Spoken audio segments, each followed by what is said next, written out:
My people. Wonder shall never end, my brothers and sisters. Wonder shall never end, though.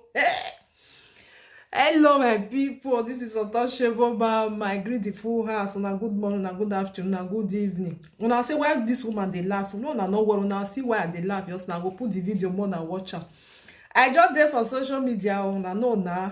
Just dey check dey go. Now I come see one of this video.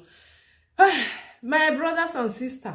Not the way Musa no go see for ghetto. Hey, not the way we no go see for all this that the GO handle. You know, my brothers and sisters, the country SF, that our country. They don't turn out to another thing. They turn out to another thing. Sote, pikin wey dey for inside belle go even dey as say wetin dey go on for the country. My people no be smart yo. This video, as I just see, and now I say me, I sit down, make I watch am. Maybe some of una don see am. As I dey watch the video, now I say see this pastor. The pastor hold Bible for hand, he dey preach. Hey, he said when you give belle to your wife, you are a sinner. You have to ask God for forgiveness. Hey, when you dey preaching God, you are a sinner. Hey, my people, nothing wey person don go hear. The oyibo way make us know say church dey exist. They leave everything in peace. Our hey, no be somebody they carry and put for head like say tomorrow not day. Anything talkable, now that they talk for inside there. Anything showable, now that they tell.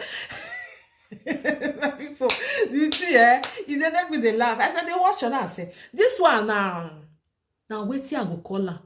Now, when we tell the call and say for the tester, now know what to be for the tester. Many years not complete again. Because many things when we dey hear for social media, sometimes if I see some video about all this that the GO, mommy GO, the thing go dey shock me. I go say, I not go carry con. But this one I say no, make I bring her con because I know they carry con, I know they carry con. Many people know see him. Now I say make I bring this one. The man just dey he there for near boss for them. Just they talk for them say when you give your wife belle, you are a sinner.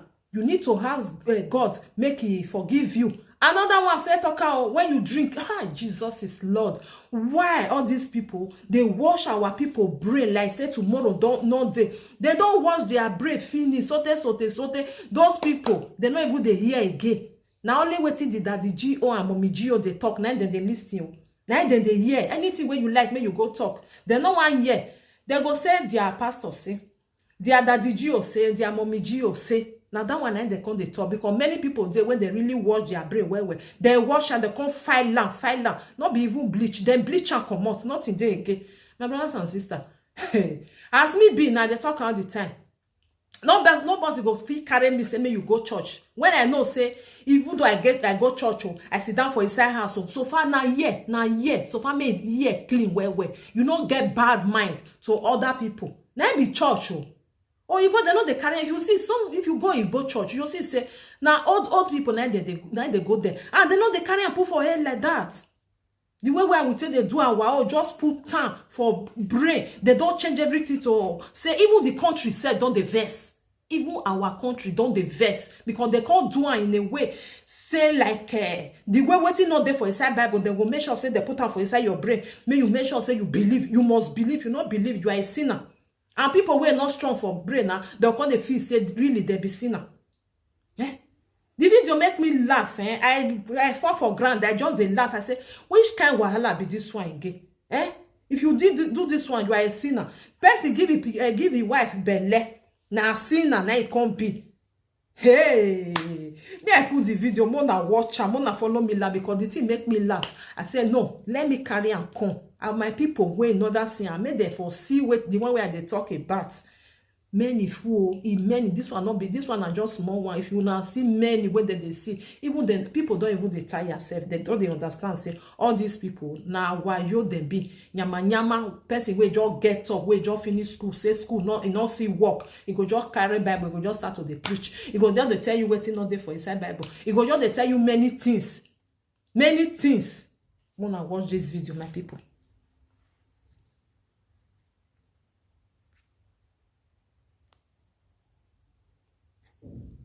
it necessary? That is important. Is it necessary? Is it everybody pregnant carry belly? There are people you lie with, you not carry belly. So pregnant is a sin. Ask God to forgive you. You are free. I did not ask you not to marry your wife. Marriage is ordained. But giving birth is not necessary. When you pregnant your wife, ask God to forgive you. Admit that fault that you have sinned against God. Accept that you have sinned against God by pregnanting your wife. So when you pregnant your wife, it's a sin. Drinking medicine, sin. Selling medicine, sin. Doing jingle, sin. Leaking local talk, sin. Erazu.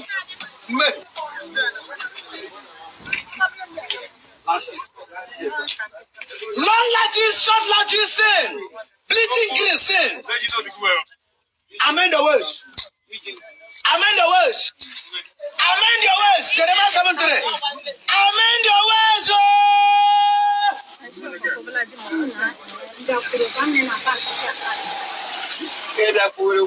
Darkness is coming. Position yourself. For protection. How about him? Give a laugh to Jesus Christ. Amend the words. For the kingdom of God is close. Think about your life. Today I want to be late. Are you into courtesy? Practicing courtesy? Sin. Duping people. Telling lies? Sin. Woman wearing trouser, tabas, bongo, sin. Don't watch.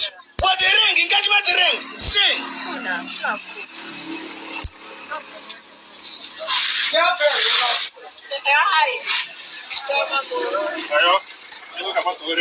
I'm at home, a girl whom he has not paid, Hadari, or betrothed, that man hugging that lady or his girlfriend is a sin.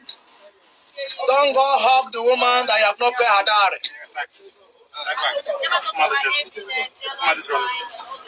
Give your life to Jesus.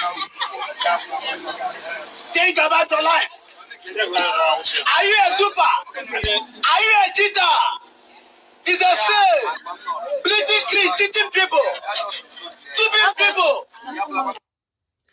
My people, wonder shall never end. When I see the video, as I see the video, I laugh. So not be small thing. I say no, I must carry and come. Mona follow me laugh because all these things, our people, many of our people, because this man now for bus trace this train station where the bus where all those bus they carry people, they travel. Now he stop people for there. One woman there for front for there. If you not see her, the woman get belle. Now because of the woman, now everything bust. So my brothers and sisters, what the person go do now?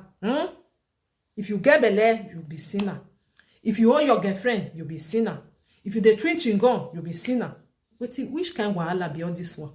Which kind of wahala beyond this one? We not come finish. What the person go come do? We not come be sin. We not go be sinner. I don't know. My brothers and sisters, it's not easy. All this Baba G, all this Daddy G, this Mommy G, waiting they come out from their mat. Maybe I go see bring another one. Come on and still hear another one when I go see, because sometimes I just pass and say I beg.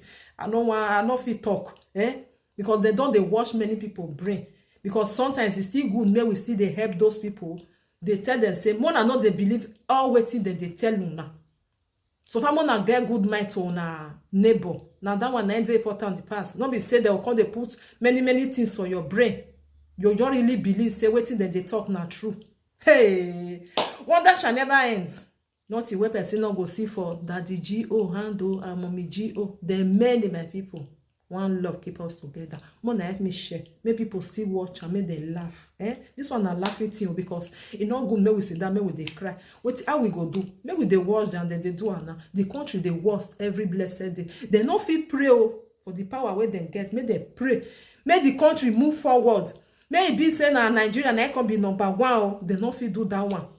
Because if you go look at now with the African, they carry church put for head where past Europe people. Europe people wey not carry put for head, see their country as they shine, as they find, they go. Our own, as we carry on, anybody wey wake up in the morning, he say na church, he don't be pastor, he don't be daddy Gio. Woman now come the mommy Gio. Everybody now come be Gio. Put on for head, they carry go like say tomorrow not day. See now, if you the twinching go, you are a sinner. If you carry belle, ask God may forgive you your sin. My brothers and sisters, God bless you. One Lord keep us together. Mona remember say, now me, na be untouchable mama, because many people see the data and say whether this one untouchable mama, na me be this. Okay, one Lord keep us together. Help me to share. Bye.